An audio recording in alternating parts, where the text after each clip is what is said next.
اعوذ باللہ من الشیطان الرجیم بسم اللہ الرحمن الرحیم یا ایہا الرسول لا يحزنک الذین یسارعون فی الکفر من الذین قالوا آمنا بافواہہم ولم تؤمن قلوبهم اولئک الذین لم یرد اللہ ان یطہر قلوبهم لهم فی الدنیا خزی ولهم فی الآخرۃ عذاب عظیم۔ حضرات السلام علیکم۔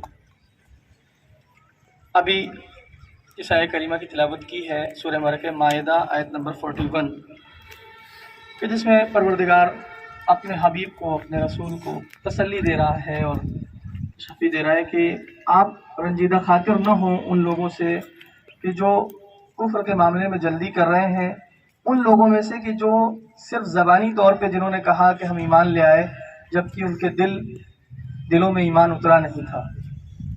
یہ وسیم ملعون جو ہے وہ انہی میں سے ایک ہے، یہ اس کا مصداق ہے۔ دل میں ایمان تھا ہی نہیں، اب جو اظہار کر رہا ہے وہ اپنی اس حقیقت کا اظہار کر رہا ہے، پہلے سے تھا ہی نہیں دل میں ایمان۔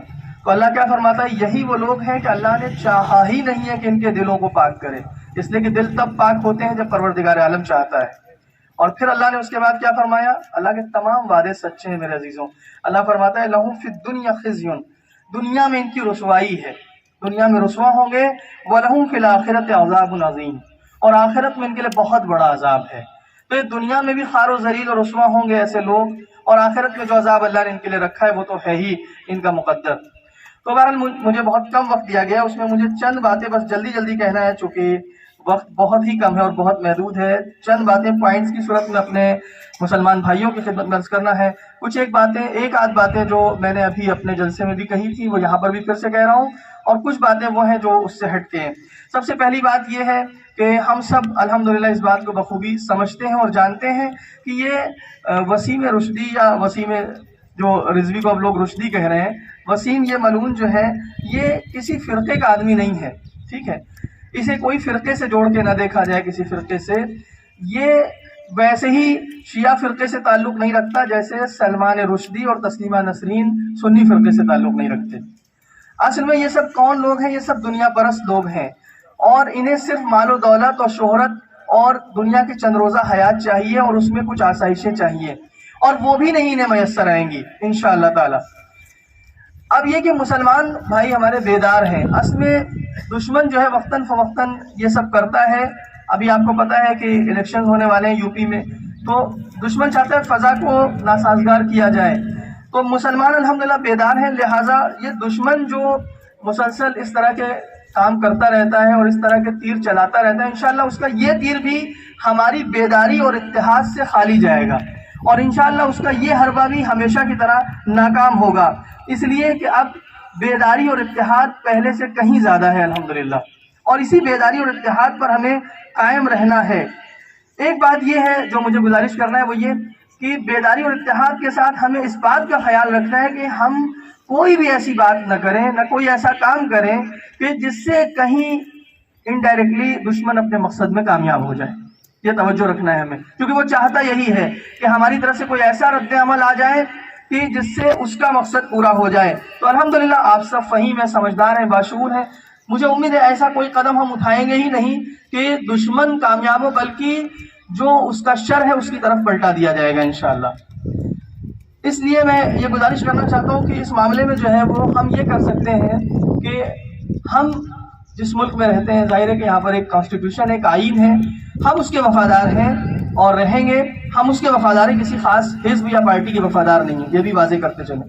ہم جس ملک میں رہتے ہیں اس کے آئین کے وفادار ہیں، اور یہ بات واضح کر دیں یہاں سے تمام لوگوں کے لیے کہ دیکھیں، یوں تو ہمارے یہاں ایسے مجرم کی سزا طے ہے، لیکن چونکہ ہماری حکومت نہیں ہے لہٰذا ہم یہاں پر آئین کے مطابق چلنے کی کوشش کر رہے ہیں، اور ہم یہاں پر اپنا مطالبہ یہ رکھ رہے ہیں کہ ایسے انسان کو فوراً گرفتار کیا جائے اور اسے کڑی سے کڑی سزا دی جائے، اسے سلاخوں کے پیچھے پہنچایا جائے، اور اس قسم کے لٹریچر کو فوری طور پہ بین لگایا جائے۔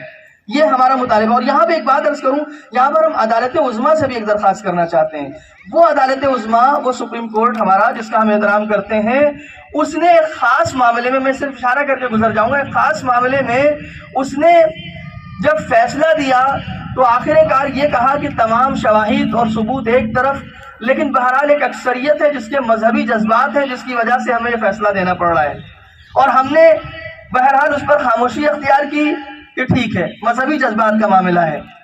تو اب میں عدالت عظمیٰ سے سوال کرتا ہوں کہ کیا آپ کو یہاں پر سیو موٹو نہیں خود فائل کرنا چاہیے پہلے سے، یہ دیکھ کر کے کہ ایک اتنی بڑی جمہوریت میں اقلیت کے مذہبی جذبات کو نشانہ بنایا جا رہا ہے اور آپ دیکھ رہے ہیں اس کو؟ آپ کو چاہیے کہ آپ خود اس معاملے میں کوئی اقدام کریں۔ ہم وہاں پر خاموش تھے، کیوں؟ اس لیے کہ ملک کے امن و امان کا مسئلہ تھا۔ آپ نے کہا کہ ملک کی فضا خراب نہ ہو جائے، ہم بھی یہ کہتے ہیں کہ اب اس طرح کے معاملات سے کیا ملک کی فضا خراب نہیں ہوگی؟ کیا آپس میں جو بھائی چارہ ہے وہ ختم نہیں ہوگا؟ امن و شانتی کو نقصان نہیں پہنچے گا؟ تو حکومت، اب میں نے ایک بات وہاں بھی کہی تھی اور یہاں بھی کہہ رہا ہوں کہ اب حکومت سے مطالبہ نہیں کر رہے ہیں، ہم سوال کر رہے ہیں اور سوالوں کے گھیرے میں کھڑا کر رہے ہیں کہ اس سے پہلے بھی اس نے کئی حرکتیں کی، اس پر ہم نے ایکشن لیا، آپ نے کوئی ایکشن کیوں نہیں لیا اب تک؟ ہم کیا سمجھیں کہ آپ کی نیت صاف نہیں ہے یا آپ کا سپورٹ حاصل ہے؟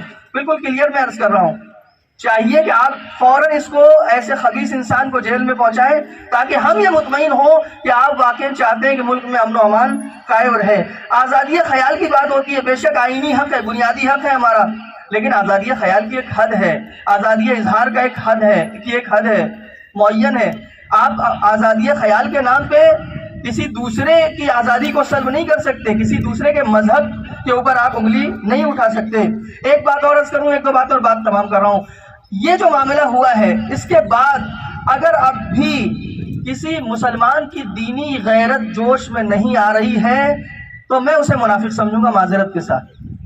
یعنی اس سے زیادہ کیا ہوگا کہ ہمارے نبی کے اوپر حملہ ہو اور ہماری دینی غیرت جوش نہ آئے؟ اس کا مطلب ہم نے صرف زبانی کلمہ پڑھا ہے، اس کا مطلب ہم جو کہتے ہیں لا الہ الا اللہ محمد الرسول اللہ صلی اللہ علیہ وآلہ وسلم، ہم یہ صرف زبانی کہہ رہے ہیں، ورنہ اس کے بعد پھر اس سے زیادہ کیا ہوگا؟ آج اگر کسی انسان کے کسی باپ دادا کو جو دنیا سے گزر گئے ان کی کوئی توہین کرے تو ہمارا خون کھولنے لگتا ہے۔ ہمارے نبی کی توہین ہو رہی ہے اور ہم بیٹھے رہ جائیں، اس کا مطلب یہ ہے کہ پھر ہمارے ایمان میں کوئی کمی ہے۔ اب ہمیں دیکھنا پڑے گا ہم مسلمان ہیں بھی کہ نہیں۔ رسول خدا کی ذات ہمارے لیے خط سرخ ہے، ریڈ لائن ہے، ہم اس سے کسی کو کراس نہیں کرنے دیں گے۔ یہ ہماری مقدس ہستیاں ہمارے سر کا تاج ہیں، ہم ان سے کسی کو، ان کی شخصیت اور ان کی عظمت کے اوپر کسی کو انگلی نہیں اٹھانے دیں گے میرے عزیزوں۔ اور یہ کہ ہمارا سارا دین وابستہ ہے اللہ کے رسول سے۔ آج ہم جو کچھ جانتے ہیں، چاہے وہ اللہ کو پہچانتے ہیں، چاہے وہ اللہ کا کلمہ پڑھتے ہیں اس کی وحدانیت کا، چاہے وہ نماز ادا کرتے ہیں، روزہ رکھتے ہیں، حج کرتے ہیں، دوسرے ہم جو فرائض ادا کرتے ہیں، یہ کس نے ہمیں دیے ہیں؟ یہ اللہ کے رسول نے دیے ہیں۔ یعنی گویا ہمارا سارا دین اللہ کے نبی سے وابستہ ہے۔ اللہ کے نبی کی ذات نہ رہے تو پھر ہم رہ کے کیا کریں گے؟ ہماری کیا بساط ہے میرے عزیزوں؟ اس لیے دشمن ہماری بنیاد پر حملہ کر رہا ہے، اسے بھی پتا ہے کہ اللہ کے نبی ان کی بنیاد ہے، ان کے دین کی، اس پر حملہ کرو۔ تو جب وہ ہماری بنیاد پہ حملہ کر رہا ہے تو اگر ہماری بنیاد پہ کوئی حملہ کرنے لگے تو ہم فوراً کھڑے ہو جائیں اور اپنی بنیاد کی حفاظت کریں۔ آخری بات، لوگ پوچھتے ہیں اس طرح کے جلسوں کا فائدہ کیا ہوگا؟ جی فائدہ ہوگا، پہلا فائدہ یہ ہوگا کہ آپ ثابت کریں گے کہ آپ اللہ کے رسول کے وفادار ہیں، آپ کو اللہ کے رسول سے محبت ہے۔ پہلا فائدہ تو یہ ہو گیا، یعنی ہم تو کم سے کم ظاہر کریں کہ ہاں ہمیں اللہ کے رسول سے محبت ہے۔ دوسرا فائدہ یہ ہے کہ ہم نے دیکھا ہے میرے عزیزوں اس طرح کے احتجاجوں سے اور جلسوں سے اور سوشل میڈیا کے پروٹیسٹ سے حکومتیں بدل گئی ہیں۔ یہ تو ایک شخص سے ملون یا اس کے پیچھے چند افراد ہیں، ان کی کوئی حیثیت نہیں ہے۔ اب اس کے بعد ہماری ذمہ داری یہ ہے کہ مسلمان ممالک جو ہیں ان کے حکام اور ان کی عوام کو بھی اپنے ساتھ جوڑیں، ان کو بھی بیدار کریں۔ سوشل میڈیا ایک اچھا ذریعہ، نوجوانوں سے عرض کر رہا ہوں، ٹویٹر پہ آپ ٹیگ کریں، یہاں کے جو سپریم کورٹ کے ہائر اتھارٹیز ہیں، چیف جسٹس ہیں، ان کو آپ ٹیگ کریں، پی ایم او آفس سے لے کر کے سب کو ٹیگ کریں اور اس مسئلے کو آپ اٹھائیں اور اسی طرح اس مسئلے کو انٹرنیشنل ایشو بنائیں۔ دوسرے جو مسلمان ممالک ہیں ان کے جو حکام اور عوام ہیں ان کو بھی اپنے ساتھ جوڑیں، ان کو بتائیں کہ ہمارے یہاں یہ ہو رہا ہے، تاکہ جب وہ آئیں گے اور ہمارے ساتھ جڑیں گے تو یقیناً ایک دباؤ بنے گا، ایک پریشر بنے گا اور انشاءاللہ پھر کوئی نہ کوئی سخت ایکشن لیا جائے گا۔ آخری بات اور بات تمام، یہ جو وسیم ملعون اس خبیث نے جو کام کیا ہے یہ درس عبرت بھی ہے بہت سارے لوگوں کے لیے، وہ لوگ جو خدا کا مال حرام طریقے سے کھا رہے ہیں، معذرت یہ بات بھی ہے، درس عبرت ہے۔ یعنی ایک منزل وہ آ سکتی ہے کہ پھر اتنا شکم مال حرام سے بھر جائے کہ پھر انسان خدا کے مقابلے میں کھڑا ہو جائے، پھر رسول کے مقابلے میں کھڑا ہو جائے. وہی خدا و رسول جن کے نام پہ ہم کچھ املاک کی حفاظت کے ذمہ دار بنتے ہیں، کہیں ایسا نہ ہو جائے کہ ایک دن وہ آئے کہ ہم ہی خود اس میں اتنی خرد برد کریں اور اس کو اس طرح سے غیر قانونی طریقے سے ہم اس کو فروخت کریں اور مال حرام سے اپنا شکم پر کریں کہ ایک دن ہم ہی پھر اللہ و رسول کا انکار کر بیٹھے. یہ درس عبرت ہے. بس میرے عزیزوں اسی کے بعد اپنی بات کو تمام کیا. پروردگار سے دعا ہے پروردگار ہمیں سچا پیروکار رسول صلی اللہ علیہ وآلہ وسلم قرار دے اور ہماری اس مختصر سی کوشش کو قبول فرمائے اور اس میں اثر پیدا کر دے.